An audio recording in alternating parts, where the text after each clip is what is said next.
Bondi Beach is now in lockdown. Bondi keeps throwing me these curveballs. 40,000 people, half of them trying to go out and drown us. Now we got bombs washing on the beach. It isn't really helping us. Police are pretty concerned, actually. They said, mate, whatever you do, just stay there and don't make sure no one touches it. It could explode. Never dealt with something like this on Bondi Beach. Do not have What's that, police or military? Yeah. It's scary. Oh my God. Where was it? Just in the water. I don't want it to flammable. Looks like a bomb. Nah. No, don't say that. Unwisely, Kyle gives it a nudge. Kerbox is more cautious and calls police. Good, mate. Listen, we just got this thing washed up on the beach. It's like a metal cylinder, and it says it contains phosphorus. It says if found or whatever, notify police or the military. To arm for hand launching. Rotate cover. Seems like it'll you put it in something, it'll shoot off. Rotate it. It does look like some kind of rocket. Oh, this is something. Do not push your base plug in. Yeah, please, no one touch it. Yeah, no, this is actually kind of serious, actually. Yeah, the police are pretty concerned, actually. They said, mate, whatever you do, just stay there and don't make sure no one touches it. It could explode. Do not touch it. Too late. Don't touch it. Never a dull moment down here. Have a look at it. It's ridiculous. As a jogger nearly treads on the explosive device, Kyle decides to create a 1 metre exclusion zone. Put a bomb on the beach. Just in case some runner just almost kicked it. We were meant to be doing the biathlon, but instead we came for a walk up and down here and we went into the water. Emma and Claudia are volunteer lifesavers. And then Emma just found this cylinder object and started reading it, and it said return to military, so we got really scared and came up to the lifeguard tower. Bondi keeps throwing me these curveballs. This beach is out of control. We got 40,000 people, half of them trying to go out and drown us. Now we got bombs washing on the beach. It isn't really helping us.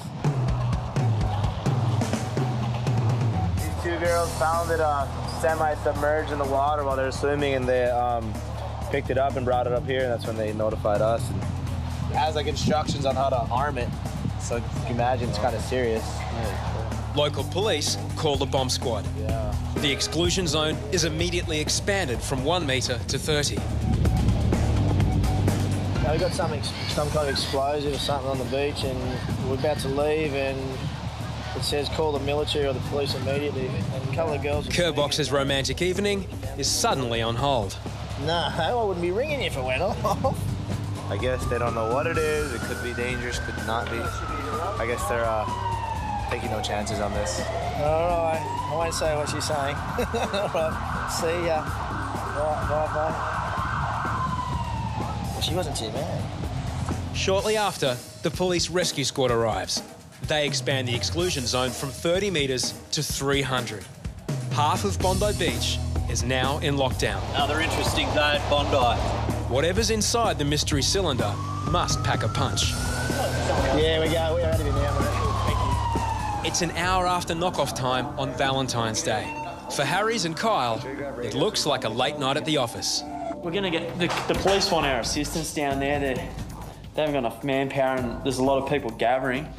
We're not trained as lifeguards in bomb management, but we've got a duty of care to the public, so it's really important that we kind of help out. Everyone's tired. They've just worked 10 hours on the beach, but what do? You just do your best. Got to help out here. It's definitely escalated, mate.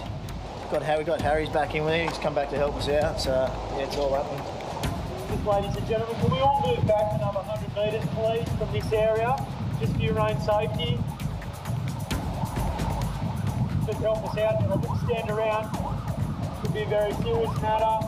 Move right back, thank you. What started as 4 witches' hats around the explosive device has become a lockdown of Bondi Beach. We've got to stop this traffic coming through. They don't want cars. You guys want to move up to Campbell Parade for us, thank you. Come on, up to Campbell Parade.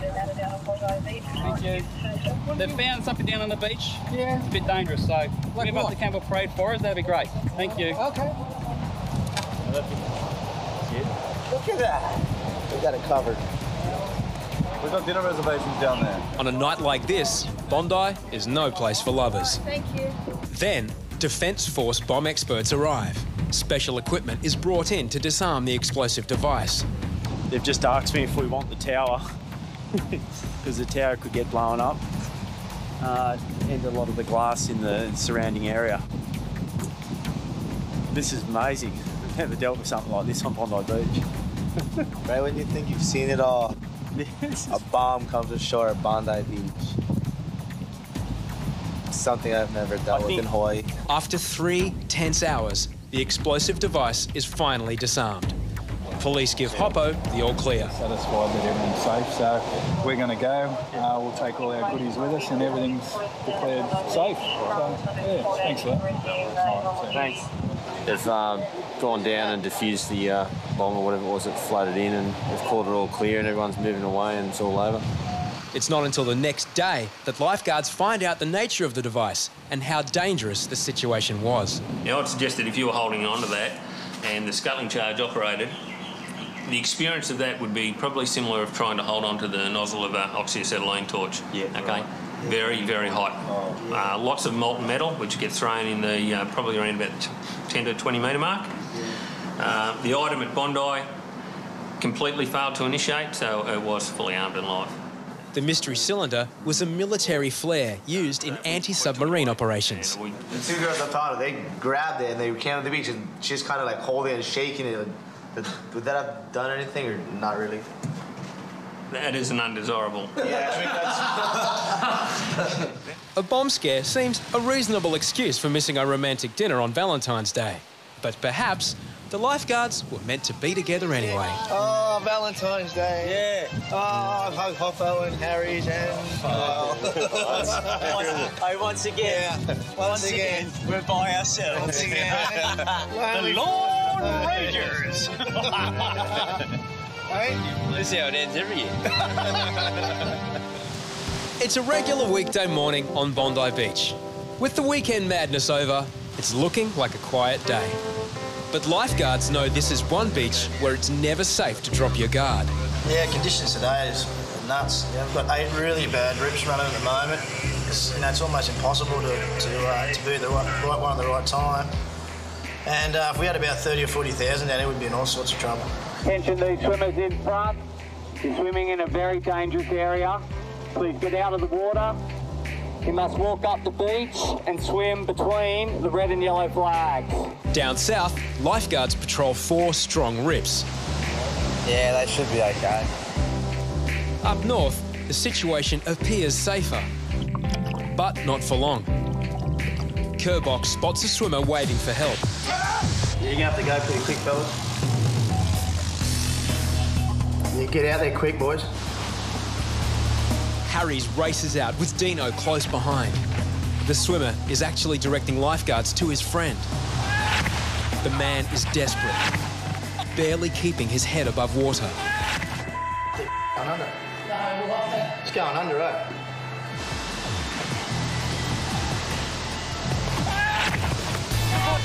Grab the bucket.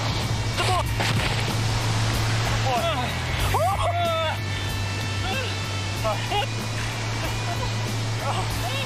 Is he all right down there? Chest down on the board. Chest down low. That's it, good boy. Chest down low. Very good, man. Oh, thank you. Are you all right? That's all right, mate. Deano watched that whole thing unfold right in front of us. But yeah, that was a close one. Jason is Korean and studying English in Australia. It's one of his first visits to Bondi. You have a bit of a rest for a bit. I drink a lot of water. You drink the water. You feel a headache? Thank you. We have to get... I think it's a good idea to get you checked up. He's taken in a lot of water. Lifeguards are concerned about his condition. What happens, Harry's probably told you, if you swallow water, you can get an infection in your lungs and you can get very sick. And actually one guy died last year after swallowing lots of water. Deano's reassuring words don't seem to have helped. Ambulance, please. Thank you. How did I find you? Yeah. We have someone up here. someone up here watching the water? I was so afraid. You're frightened? Yeah, this is really the first time I ever experienced it. Ever experienced it, yeah. Harries attaches a blood monitor. A healthy oxygen saturation level is 97% and above. So it's saying he's 91. 91% is cause for concern. Low. So it's really good that we brought you up here for a further checkup. So an oxygen mask will help get it back to normal. So ambulance coming? Yeah, ambulance coming. Jason's getting more oxygen in, but he still needs to get water out.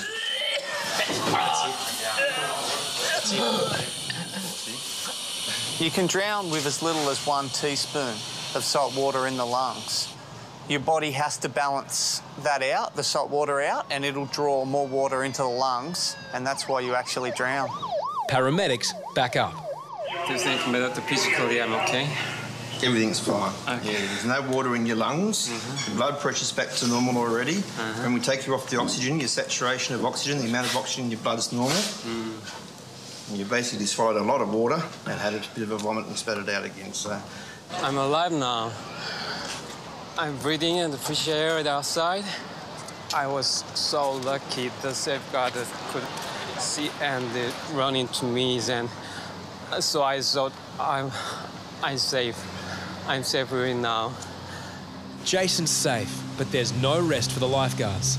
More swimmers are struggling in a rip. Yeah, Bondi Central ATV. Mate, Deano needs backup, 3rd ramp, get down there. With 3 women in trouble, Hoppo's needed in the water. These holes are just giving us all kinds of hell. The first woman indicates her 2 friends are more urgent. Oh, she's face down, that chick. Hoppo pulls 1 girl to safety.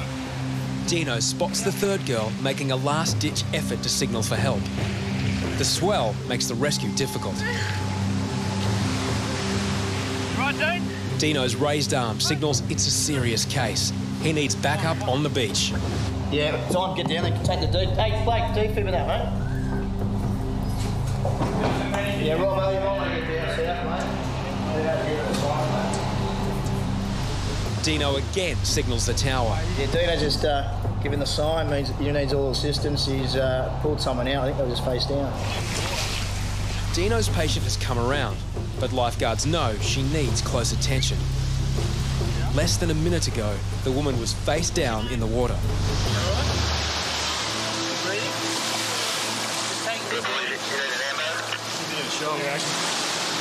Swallowed heaps of water, so we'll put on the oxy, get an ambulance. Hey, copy, mate. Try and stand up, we'll hold you. No?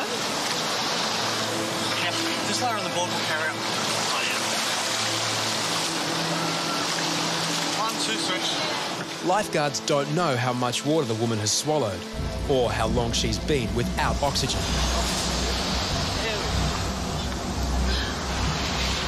Do some oxygen. Try and make you feel better, all right? Just breathe into it normally. It's all right.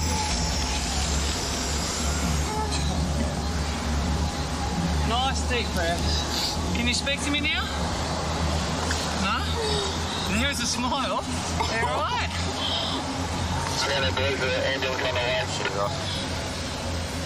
Teresa is from Eastern Europe.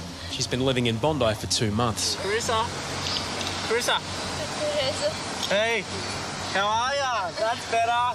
She's regained enough strength to laugh at Blake getting her name wrong, but she's not out of danger. Blake must keep testing her level of consciousness. Do you know where you are? The beach? What beach? Bondi. Where are you from? Really?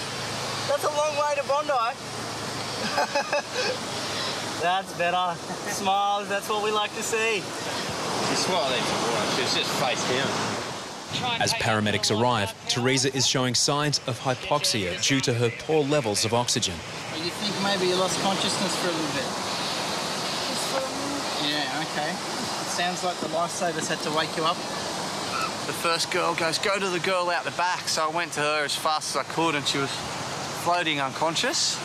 And I sort of give the sign, you know, that we've got to let all the boys know. And she was so light, I just pulled her on the board and I sort of whacked her and she woke up. Yeah, she still looks really pale. She's struggling to keep her head up. She couldn't communicate with us, but she's breathing and she's conscious, you know, and she's in good hands. You're just going to hold on to your set anchor. Yeah,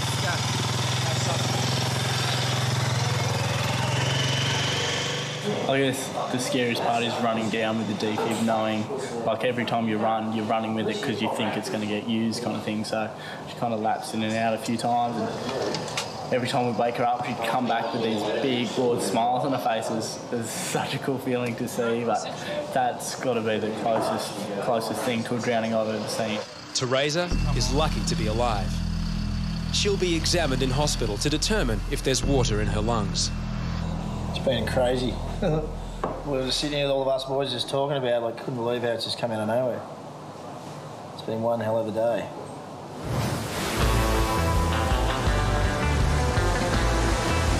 Being a lifeguard isn't all work and no play. Most of the boys in blue have been surfing since they were kids. And what better way for an off-duty lifeguard to relax? Just so you don't hurt people, all right? Amateurs should be down the other end, all right? Should be really in a pool. But today, Kyle, on secondment all the way from Hawaii, is about to teach the old dog some new tricks. And it's not how to surf backwards. Yeah, this is like a combination of ancient Polynesian wave riding mixed with new age surfing with all this new equipment they got going. So it'll be a good, definitely a great thing to introduce to Bondi and all the lifeguards here. On the massive 12-foot board, Kyle shows his style and makes it look deceptively easy. He's got a couple of tricks up his sleeve, Kyle. These boards and, you know, in the surf, he sort of, in the big waves, he stood out one day with a really impressive lake takeoff. But how well can Bondi's elite watermen handle the equivalent of surfing an aircraft carrier? Oh no! Harries is first to have a crack. Strike one. Strike two. Haven't caught a wave yet, but I don't think it'll be too far off. Here comes a wave now, so this will be interesting. Looks like both of them are going to get it. Oh, no, Kyle's on. Harry's is off. Strike three, and he's out. Blake is up next. It's heaps hard getting a wave. It's actually real frustrating. He's going to get smashed. But he's going well. He's up. He actually looks... Oh, he's off. He looks a lot like the pole. Oh, he's off. But it's Kyle who's got all the moves. How'd you go, Blakey? They're hard. Hard? Pulling into a wave is so difficult. Can gun surfer Kobe resurrect the pride of the lifeguard team? You can tell, like, just watching, you can straight away see which one's natural and which one's not. Like, Kobe's an awesome surfer, and he still looks out of place on it. Here he goes. On it. He's too fast.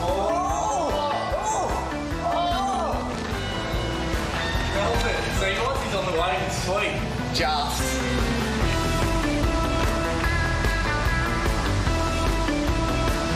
It's a respectable effort. But despite a rude drop-in by H, Kyle wins on points.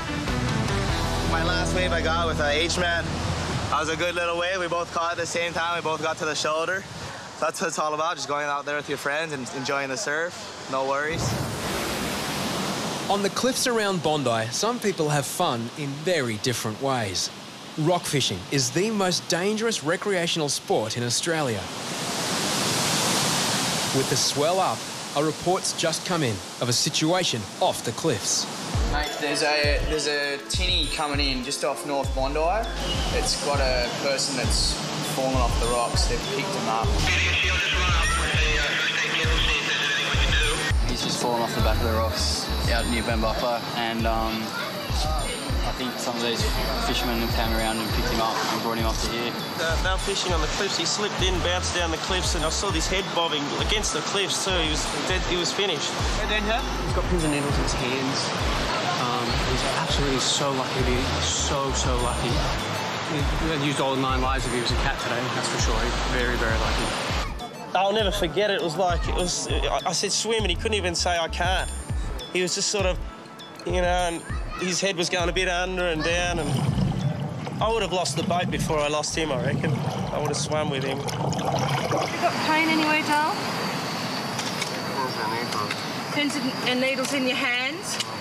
Okay, but you don't remember what's happened, is that right? Kevin is from England. The pins and needles in his arms are a possible sign of spinal injury. I think when he fell in, I think he got slammed against the wall. That's where he got all his cuts from. Secured on a spinal board, Kevin will soon find out whether he's got more to worry about than cuts and bruises. I'll see you later, buddy. I'll leave my number and we can catch up and have a beer over it one day, okay? No, mate. No worries at all. No problem, mate. As one patient heads off to hospital, another returns to the beach. Earlier in the day, Teresa was lying face down in the water. Oh, my pleasure. What did they do? What did they say at the hospital? Everything is okay. Everything's okay? Yeah, I didn't take so much water. You were quick, really quick. Really quick? Yeah. You were so light, I just grabbed you on my board and... 43 kilos. 43 kilos? Yes. All right. Come upstairs, we've got your bag. Okay. You can meet the other lifeguards that helped you out. Come up. You're on the way out. I saw you and you were fading in and out. And then in the last 30 seconds, you were just floating upside down like this, and I was... Because just at some moment, I just realized that it's useless to fight. And I just had to keep the rest of the power I had just to scream for help, that's it. That's good. I just was trying to save, to gain a few seconds at least. That was my decision, that was my plan. You did well. Yeah, and, I felt like I'm not gonna make it alone anymore. So you thought you were going to drown? Yeah. Bye-bye. When you walk off the beach on a day like today, you get a lot of satisfaction knowing that there's no lives lost down here. They're having dinner with their family right now, so it's a great feeling. By pack-up time, there've been 2 near drownings and an injured rock fisherman. A quiet day on one of the world's busiest beaches. Bondi is left to lovers. It's 4:30 p.m. on a busy summer Saturday. A strong rip is running in the south corner. Reidy thinks he's spotted a man in trouble and radios the tower. Bondi Central to jet ski, come in. Yeah, we need you back here at Bondi in the southern corner, straight away, please. Tom saw the man before he called the jet ski, but when he looks back, he's gone. No, this is not cool. When Reidy reaches the spot that he last saw the man, there's no sign. Southern corner, really can't see him, he's underwater. I've lost a visual on him. There's somewhere there in the southern corner, about 50 metres maybe in from your position there, but in that southern rip.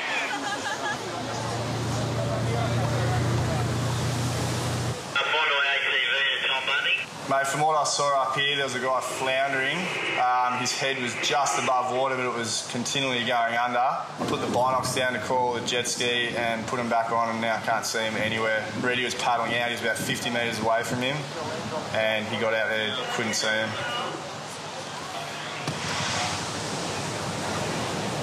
Reidy finally locates a swimmer in the rip, but he's not sure it's the man he saw earlier. Has he gone under, do you think, Tom? Mate, I think so. I cannot see him anywhere. He was scrapping. 2 rescue boards and a jet ski have been dispatched while Blake scans the water from above. But there's still no sign of the man. I can see nothing. All I can see is waves, and now Blake's looking and jet ski searching. I can't see any person in distress. I can't see any board riders who seem to be too concerned, so maybe he's made it back to shore. Mate, is there anyone there on the shoreline that possibly could have been swimming with him or is a friend of him that may confirm if he's back to shore? Excuse me? Did you have a friend out there swimming at all? No. You have a friend out there swimming? Well, that's why I'm not sure there's anyone there because there's no one running around distressed, there's no board riders worried. There seems to be no sign of panic or worry down here whatsoever, haven't there? Corey follows procedure but is uncertain anyone is missing. While Tom and Reidy both saw the man struggling, they can't be sure he's gone under. Yeah, when Reidy gets back to shore, he was the one that was going in for the rescue that spotted the guy, so maybe just double check with him. Okay, copy that. 3 minutes have passed since the man was last seen. If he is underwater, the chances of a successful resuscitation are rapidly diminishing. Who knows? Reidy, do you know how far did you see where he was? Surfers and swimmers are everywhere, but there are no witnesses. No friends or family come forward. Lifeguards have never lost a swimmer right in front of them like this before.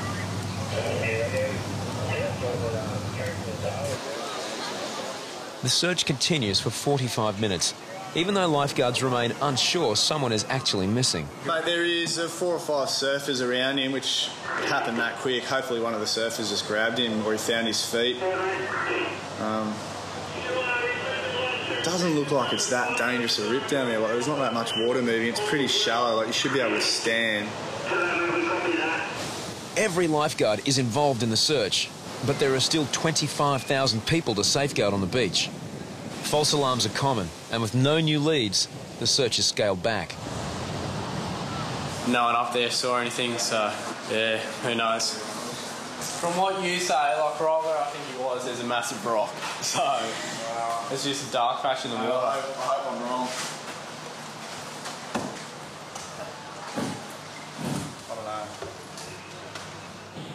But there's still a nagging fear a swimmer is lost. Yep, all those people down there, guys, out of the water, very dangerous area. Reidy has no patience for people disregarding safety warnings. Hey, come here. See that sign there? See that sign? Get out of the water. Get out of the water. Now get the hell down there and don't swim where I tell you not to swim. See the red and yellow flags? Okay. Red and yellow flags. All up the other end of the beach. Okay. Up there, not here. 2 hours later, as pack-up begins, a 16-year-old boy comes to the tower. He is looking for his father. About where they are, you're so pretty close to the rocks. Just stay there for a second. If this is the missing man, lifeguards realise there's slim hope of finding him alive. Hey, Corey, we're going to call the helicopter. Me. He lost his dad. It was about 200 metres off the rocks at south. About 1 or 2 hours ago. Yeah, 1 or 2 hours ago. Sounds like the right spot, doesn't it? Yes, this is Corey Adams at Waverley Council Lifeguards. We thought someone might have gone under the waves. We weren't absolutely sure, so a bloke's just come up now and said he's lost his father and he fits the description, and we're wondering if you might be able to get the police helicopter and the Westpac or the Westpac helicopter down here to do an aerial search. We've got the jet ski in the water. Your family's down here? Yeah. When your dad went in the water, did someone go in with him? No. No? He went by himself? Yeah. All right. The missing man is a doctor from Mongolia. He migrated to Australia with his wife and 3 children just 1 week ago. The missing person is about 40 years of age. He's from Mongolia. His name is Dungu. He arrived at the beach 2 to 3 hours ago, went for a swim and hasn't been seen from his family since. All right, so when was the last time you saw your husband? Until 2 hours. All available lifeguards resume the search, while 18-year-old Blake stays with the family. I'd rather she was up at Central rather than be down here if something was to happen to her, whether she slips in the shop or whatever. What do you think? The only thing is, if she comes up here, she's going to be hearing every radio message and phone call that goes on, over. Yeah, copy that, mate. I'll just monitor down here the best I can. Okay, someone's just got to try and keep her calm, that's all. That should be reassuring. Lifeguards search above and below the water. But as the light fades, Reidy finds it hard going. It's really hard around where there's not much sunlight, and I can't really see much out here either. Okay, I've got the police, and they're going to try and get the Westpac helicopter out, or the police helicopter, and I've notified Bruce.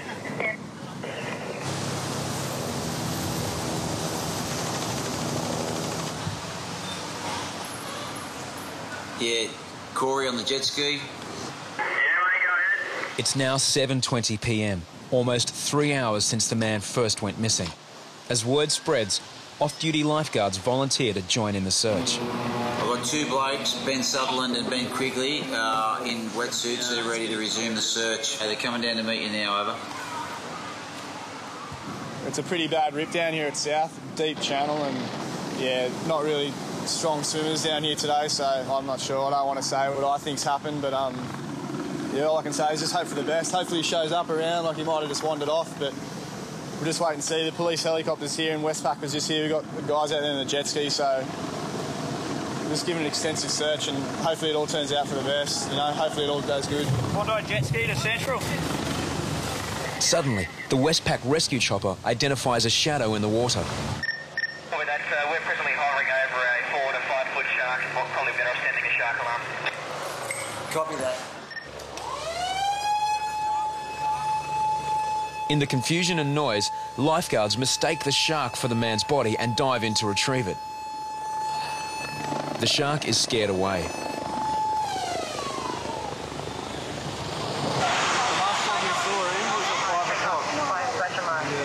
Where was he? Was he in the water at 5 or was that when he went in? Can he swim? He cannot swim. When's his birthday? Oh, maybe it's 65. What day? What day was he born? Oh, today. Today. So the Yeah. 20th? Yeah. 20th. Yep, of January 1965. Okay.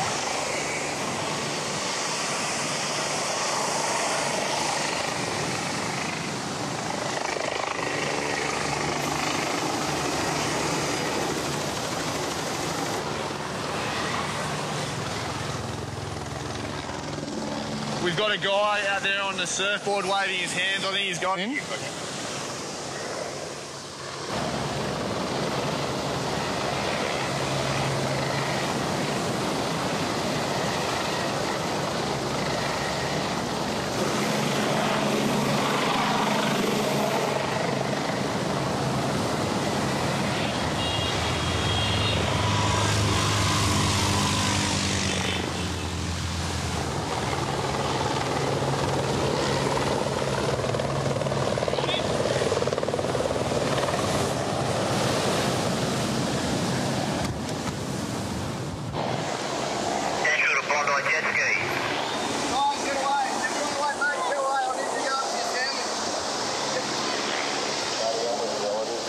It's going to be horrible.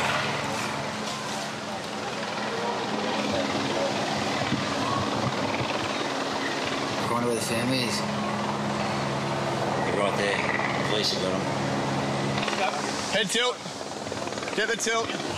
Until paramedics arrive, lifeguards must work on the man, no matter what the chances of resuscitation. 14, 15, 16, 17, 18, 19, 20. I mean, they're obviously doing everything they can, the boys. They'd have the defib and the oxy and everything on him, but, you know, he's just been under too long.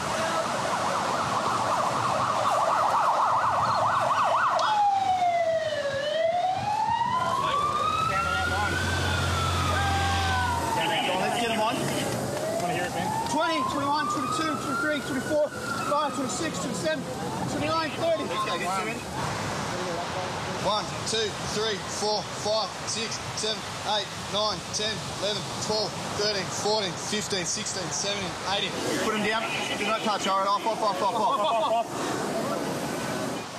Corey notifies Chief Lifeguard Bruce Hopkins. Yeah, Bruce is Corey, mate, at the lifeguards tower. We found him and the boys are working on him furiously. I think it's a futile attempt, but the ambulance is here just picking him up now.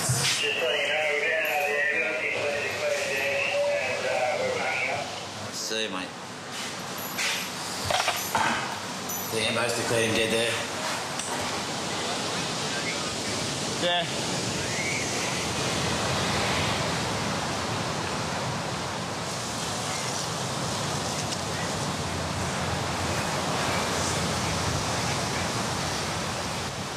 Bring everything back up here to Central. They need to all get dry, get dressed, and we'll have a little talk over. Yeah, copy that. I'll let all the boys know. I'll pass it on the police now. I don't know how many of you have been involved in something like this before, but, you know, in 20 years of being here, there's been probably a few of these that have happened to us, and I'm sure it probably won't be the last one, unfortunately. But these things happen, so... Yeah, they do happen, fellas. Yeah. Just sometimes they just go under and you can't do anything about it. At least full surface surrounding you. Yeah. I saw a guy standing on the sandbank. Yeah. We got a call from Reidy that he's going out. Standard rescue. He was the only one down there, so I told backpackers just to stand by, just in case he might have needed assistance.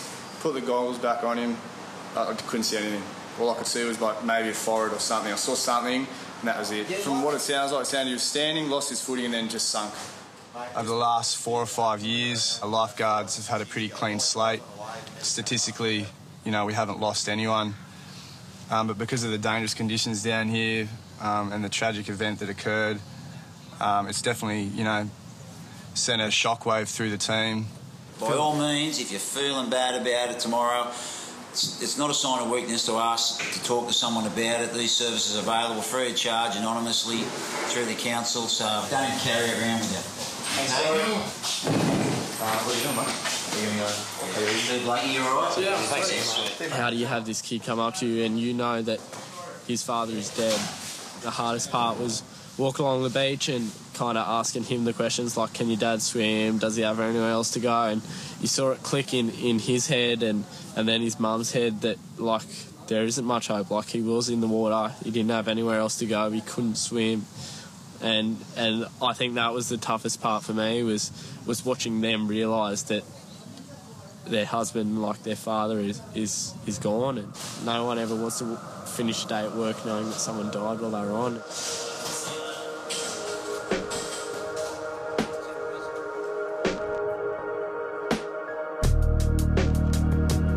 I think the best thing was going through it as a group. Like, that night I felt a lot more part of the team. Like, we'd all worked together and done everything we could, and we were all feeling exactly the same. And it was, yeah, it's one of the things I took out of it was the greater sense of being part of the team and being a lifeguard now. From what I gathered from his family and friends, well, Yondon Dungu himself was 42 years of age. He'd been in Australia for 1 week, and his family would have absolutely been thriving on the fact that they've been given this new opportunity and about to kickstart a new life. And in the blink of an eye, as it occurs down here sometimes at Bondi, it was just taken away from him, and it literally was that fast.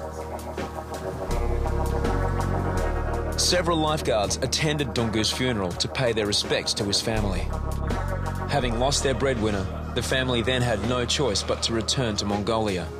A family friend has sent a letter to the lifeguards on their behalf. It reads, "Dear Tom, Yondon Dungu, a Mongolian national, tragically drowned at Bondi Beach on the 20th of January 2007. Many ordinary Australians rallied round to support his family during a very difficult period, reflecting the compassion and decency of the local community in helping people in a time of need. On behalf of the family, Dungu's wife, Segi, and children, Zorig, Sanbaya and Bachulum, I would like to thank the Waverley Lifeguards for their sympathy and support. The attendance of so many Bondi lifeguards at the funeral was very much appreciated. The family is aware of the stresses and pressures the lifeguards have to face on a daily basis to keep the beaches safe, and we wish all of you good luck for the future." You can't help but not be affected by a letter that has those words in it, and we're passionate about what we do. This is why we take it so seriously, because when you read those words in there, it's pretty ordinary.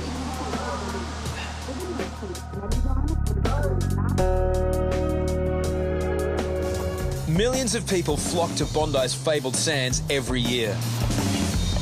With so many inexperienced swimmers, there are more rescues here than any other beach on Earth. How it's done is a skill trainee lifeguard Blake has been learning for the past few months. Hopefully by the end of it, I'm just one of the boys and can do everything that they can do. And I know I won't be as good. These guys have all grown up at the beach and had 20 years and 10 years experience on the beach and whatnot. I can't beat that in 12 months, but hopefully I'll get good enough. Today, Blake's mum and sisters have come to see how he's getting on.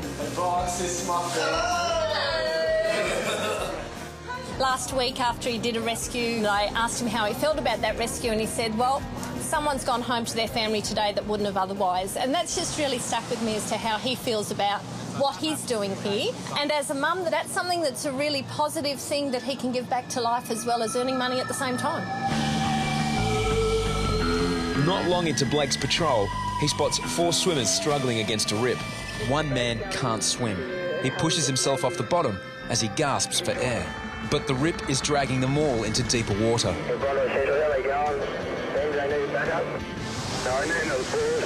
With seconds to spare, Blake reaches the swimmers. Getting 4 people to shore is too much to handle for one lifeguard. Brooke joins the rescue. Then Yatesy and Thaney back up. Blake started off with 4 on the board, and it looks like he's just got 1 now. So I'm sure he's handling one person a lot better than 3 bringing in by himself. There you go. There's a rescue. Well, it's terrific, mate. Good on you. We were just about to go for a walk and enjoy the beach and the rocks, and suddenly things change. So I guess that's the experience that they have all the time, is things change very suddenly and they've got to be watching all the time. It only takes seconds to drown. With thousands of swimmers in the water, lifeguards can never afford to drop their guard. But how do you tell when someone is enjoying a relaxing dip or is moments away from drowning? When you're looking for someone that's in trouble, you notice most of the time they'll have their back to the waves, looking back to shore, and usually put a couple of strokes in, or they'll only be breaststroking. They look like reasonably weak swimmers. They don't go under the waves, they just let the waves wash over their head. Bondi Central to North ATV. Just if you could take a ride up the backpackers there. Sometimes swimmers don't even know they're in a rip. Got your leg over this way. What happens is the water comes in and it's got to go somewhere, so it's got to rush out at certain points. You won't see waves breaking so much in a rip, and that's why it's dangerous. People think it's not going to be as rough for you, but it's actually the opposite. It's normally deeper water, you're not able to stand, and you end up going out to sea quite quickly, and that's where the trouble is. When you're caught in a rip, you should never fight against it. You should go across the rip to where the waves are and you'll get to safety. If Thorpe can only swim 2.3 metres per second, there's no hope for an average swimmer when a rip runs at 3 metres plus per second. Here we have another girl. She's looking around. That's another sign that she's not sure on what she's doing. She's getting in a bit of trouble. Unaware they're being monitored, struggling swimmers are prioritised by lifeguards. At first, when it's taking them out to sea, they start running out of energy, and then the panic sets in because they realise they're not making any ground to get back to shore. The one furthest out looks like she might need a bit of help, so Reidy, can you go for a paddle and just check on them and bring in whoever needs help? There's a person that's caught in the rip. Look like they're yelling out and screaming to the shore for help. You can really tell in the eyes to the fear and distress. They're thinking that they're going to actually drown. Yeah, Bondi Central to Corey Oliver.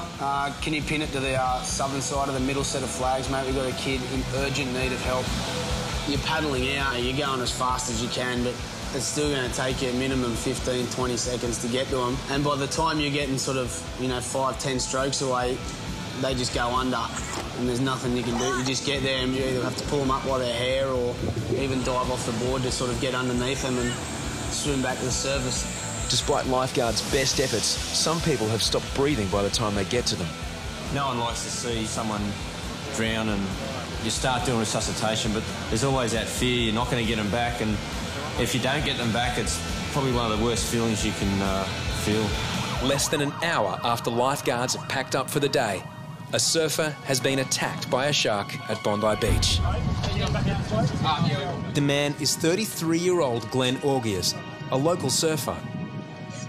His left hand has nearly been severed. It's the most serious shark attack on Bondi Beach in decades.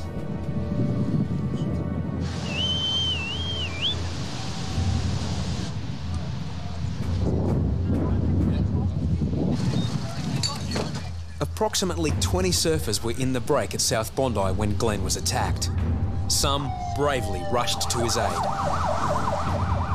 There was blood sort of boiling out of the water around him, and one of the guys saw him and said that he yelled something like shark. A bunch of us, like about 10 of us, all just put him on a softboard and carried him up the beach, and just waited for the ambulance. Pretty heavy. Ambulance came. Hopefully he'll be okay. Like these random guys come up and said, "Look, are you guys lifeguards?" And me and Troy said, "Yeah." He said someone's been attacked by a shark down at Bondi. North Bondi Surf Club hit the shark alarm, so I come out from dinner and headed across, and then everyone was running down saying a gentleman's been bitten by a shark. It's been one of those summers, I think, boys, that they've been around, and with a shark attack in the harbour a couple of days ago, so it was just only a matter of time, I think. 2 French surfers were among the first to help Glenn. Where did it actually bite him? Where did it bite? His head was cut at this level, and there is just the skin who take the end. You know, his arm, his arm was like that, and his hand was like that. And there is a big cut all around his arm. We saw all the muscles, all the bones. Did he actually talk about the shark to you? That he didn't see it, it was too quick? When you have a guy like that who lost his hand, you don't want to speak it about the shark. We just don't want to speak about it. I think he don't want to hear something about this shark because he saw this hand. And that was a good idea. At the beginning he saw his hand, and so we just tell him to don't look at his hand, and just look at us and just speak everything. Within minutes, the news of a shark attack at Australia's most famous beach is being around the world. He felt something hit him in the surf. He just caught a wave and he was going to paddle back out. When he realised that he had suffered some injury, he wasn't sure what the cause of the injury was, that he signalled to other surfers nearby that he needed help, and he was brought back to the beach. I think summer's over for now, especially a lot of people are scared of sharks, and now that there's been a shark attack, hasn't been a shark attack since for 80 years, so people are pretty scared. Next morning, and Bondi is eerily quiet. There's been a shark attack, it's real. It has happened at Bondi, believe it or not, and we're strongly recommending that they just hold off. We've been instructed to launch the jet ski, just have a look around the bay, see what we can see, prevent any bay swimmers that may not be aware of it.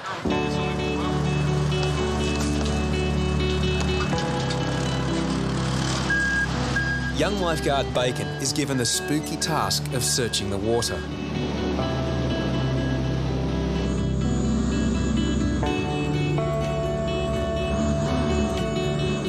Taking all the necessary precautions before we get those flags up to make sure the beach is safe for swimmers. But it's impossible to know if the danger has passed. Was this a freak random event, or is it a growing pattern? Either way, some people have yet to get the message. I got bitten by a shark last night. Just out here, South Bondi. Boys out there just said that some poor bloke got bitten last night, so I'm out. I didn't see anything out there. It's a really weird vibe though out there. Just to have no one out there, it's pretty eerie. Lifeguards can't guarantee the beach is safe, but the freak event doesn't stop them from setting the flags. Astoundingly, some people still go swimming. I just flew in this morning, so it's scary. There was a shark attack. Yeah. When? Last night at about 7:30, 8 o'clock last night. We had a guy bitten by a shark out here surfing. No one's in the water. I mean, yeah, that's strange that. I've never seen it like this. 8 o'clock in the morning, and there's not one guy in the water. Nothing. Absolutely no one in the water. And at 8 o'clock, I can't believe it. But that's what this is always going to do. It's in the minds of everyone to see what kind of happens over the next few days, but I hope it doesn't wreck Bondi. Despite the attack, one local surfer braves the ocean. You don't care at all, eh, mate? Not worried? No, I feel pretty safe at the moment. I've got the boys on the jet skis, the helicopters, so yeah, no, you've got to get back on the horse. I mean, it's one of those dangers of the ocean. You kind of, you accept it as a surfer. Comes away.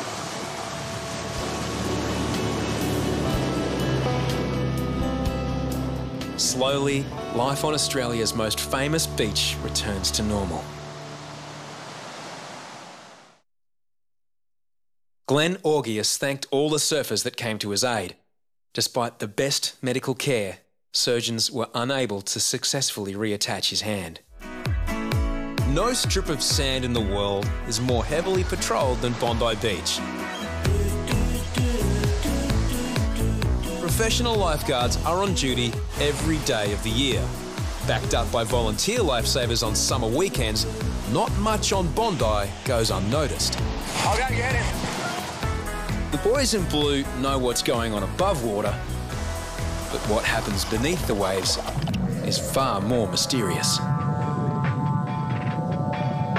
Tom and Reidy have decided to learn more about Bondi's marine world with local experts Springs and Kane. We get to see everything that happens above the water. I mean, it's going to be exciting to sort of see what goes on underneath, you know, it's a whole different world. Every dive is unpredictable. You can come out here one day, see nothing, next day you can see lots of stuff. Sharks, stingrays. Is that shark? Sorry. If I see anything dangerous, I'll point it out to you and we'll just back away and the animal should take its own course. That's a shark. This is a big shark. That one. A big one. I would have thought your feet going away from you like that. You must have for a big shark. It's a little shark like Wobbegong. It's little. All right. Woo! Underwater, the boys experience an alien world.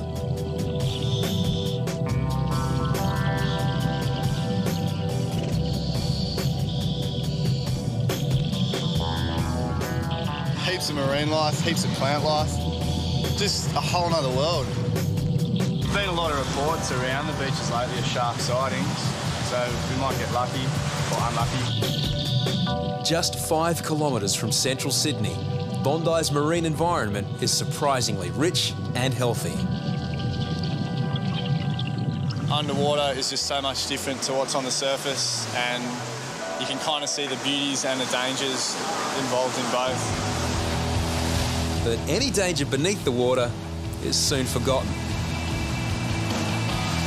With scores of beginner surfers, the biggest danger is other beginner surfers.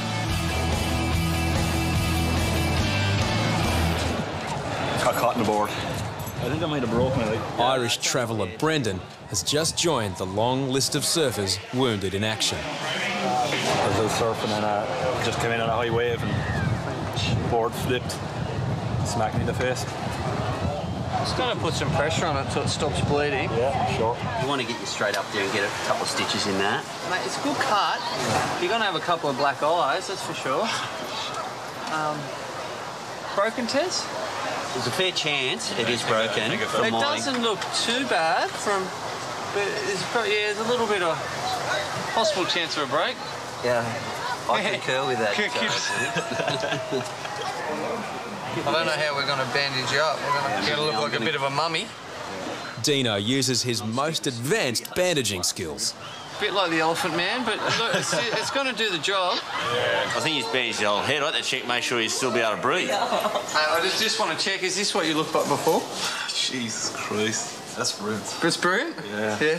Happy with that? We hauled off and surfing for a little while, I guess. He's broken his nose, but Brendan's Irish humour is still intact. He's still smiling.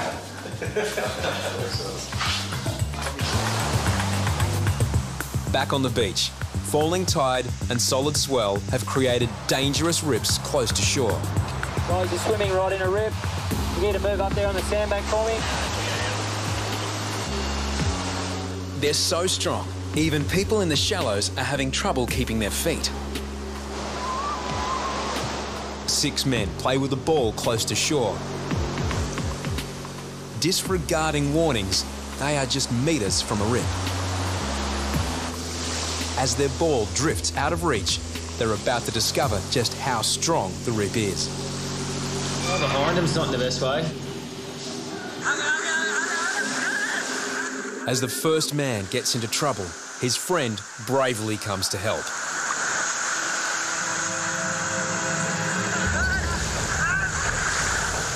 Then another.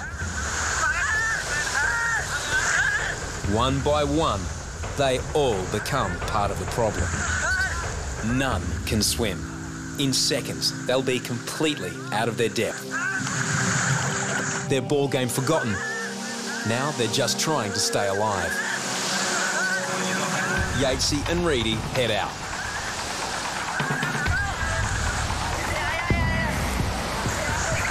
As one man is about to go under, Reidy plucks him to safety. But panic sets in. Settle down, settle down. Kerbox backs up.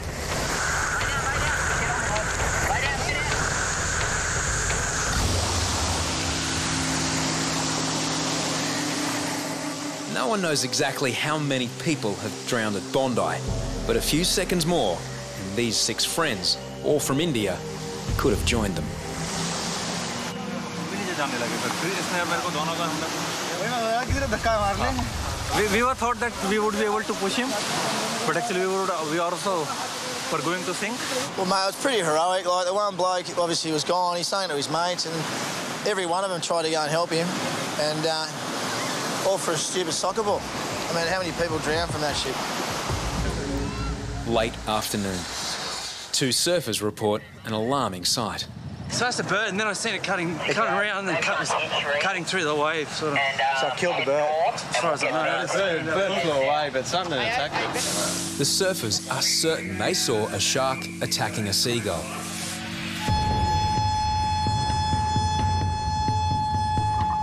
For the 15th time of summer, lifeguards clear the water. Get everybody out of the water, please. We've had a shark sighted in this vicinity.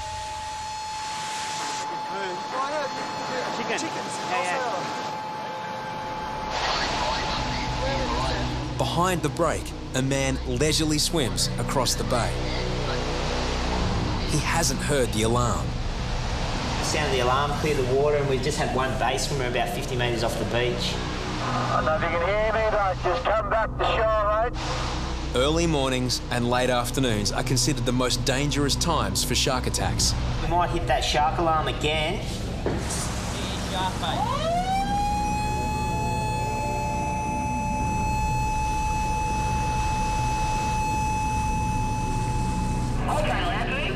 Mate, to launch a ski, it'd probably be quicker. Yeah, let's do that. I don't want to lose Reidy. Yeah, Harry doesn't want to lose you.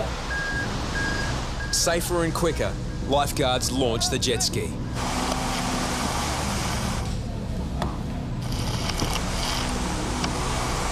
Shark, mate? Yeah, big shark in the water. Jump on the mat. Jump on the back of the mat. Trying to get you with the shark alarm, you couldn't hear it. Oh, I thought I might have heard something.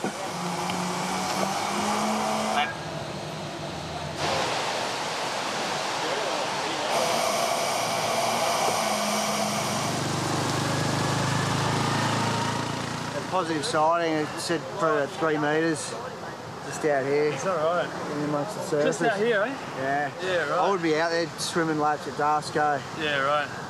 Swimmers often forget they share the ocean with a deadly predator. Sharks. In 3 weeks of February and March 1935, 3 young men were taken by sharks from New South Wales beaches. But history shows sharks are no strangers to Bondi. My dad was here when they used to catch sharks at North Bondi. That rip in that corner there was called Shark Alley, and they'd pull in tigers off the beach at North Bondi. Each catch by these intrepid fishermen at Bondi drew crowds eager for a close-up view. My dad would run down and they'd lasso the shark's tail, and all the crowd would pull these big 12-foot sharks up the beach. So there has been a time where they were quite common. Increased fishing and a netting program introduced in 1937 have reduced shark numbers, but they've never left Bondi. A few years ago, a half-ton tiger shark was caught in the nets. And more recently, Harry's had a close call with a great white, estimated at 4 metres long. It was actually coming towards me. That's how I seen the eyes and the shape coming right in. So at any time he could have launched. He could have launched right into my hairstyle. The only defence against sharks are a series of nets partially stretched across the bay. But they only act as a deterrent. It's impractical to completely net the beach. With so many recent shark sightings, lifeguards decide to check if any have been caught in the nets. We played rock, scissors, paper earlier to go and check the shark nets, and Reidy lost.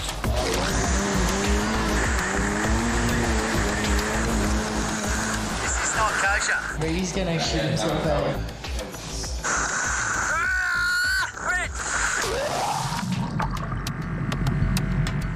No sharks are in the net, but it's no less scary.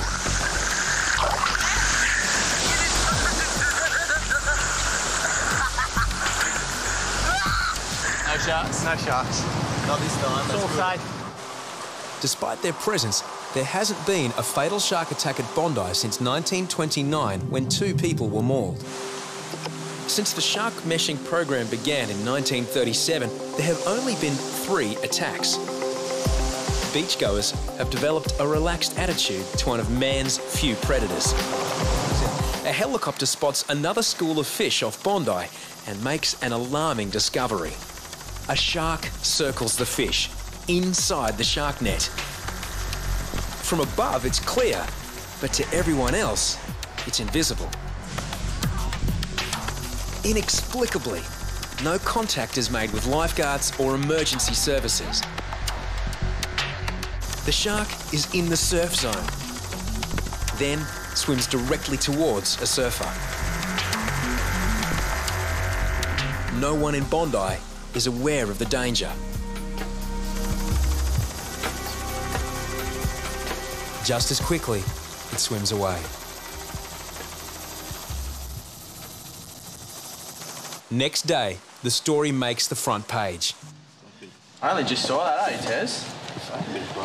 It's bullshit. He didn't call anybody to inform us. I mean, if you see a fire, you call the ambulance. You call the fire brigade, not the ambulance. Maybe you call the ambulance. Sure. If you see a car accident, you call an ambulance. You see a shark in that situation. They'll come in around the corner and ask questions about pertaining to sharks.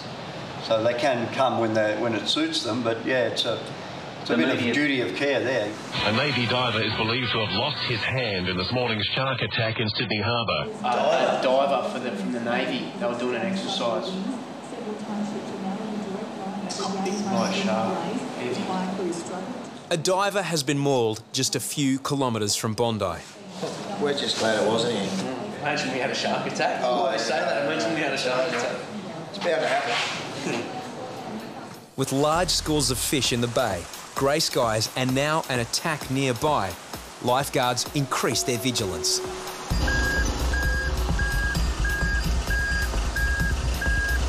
Probably sharks out there all the time.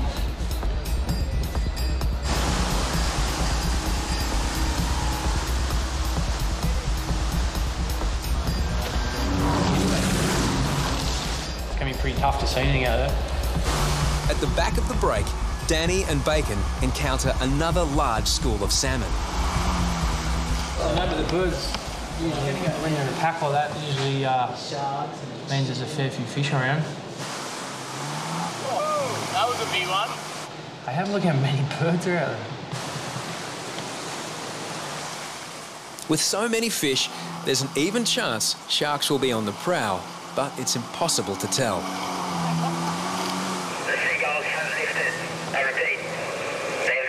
There's heaps of them out there. I'd say there's a massive pack of fish out there. The seagulls are lifting now. Just Bobby Owen's famous quote that the seagulls lift when there's a shark around. I didn't see any sharks. There was a few big splashes, but the fish were big, so they know what was making the splashes. Hey, Will from Bondi Rescue here. True from Bondi Rescue. If you want to see the latest episodes from the latest season, we've launched Bondi Rescue memberships. Sign up now, link below, and join.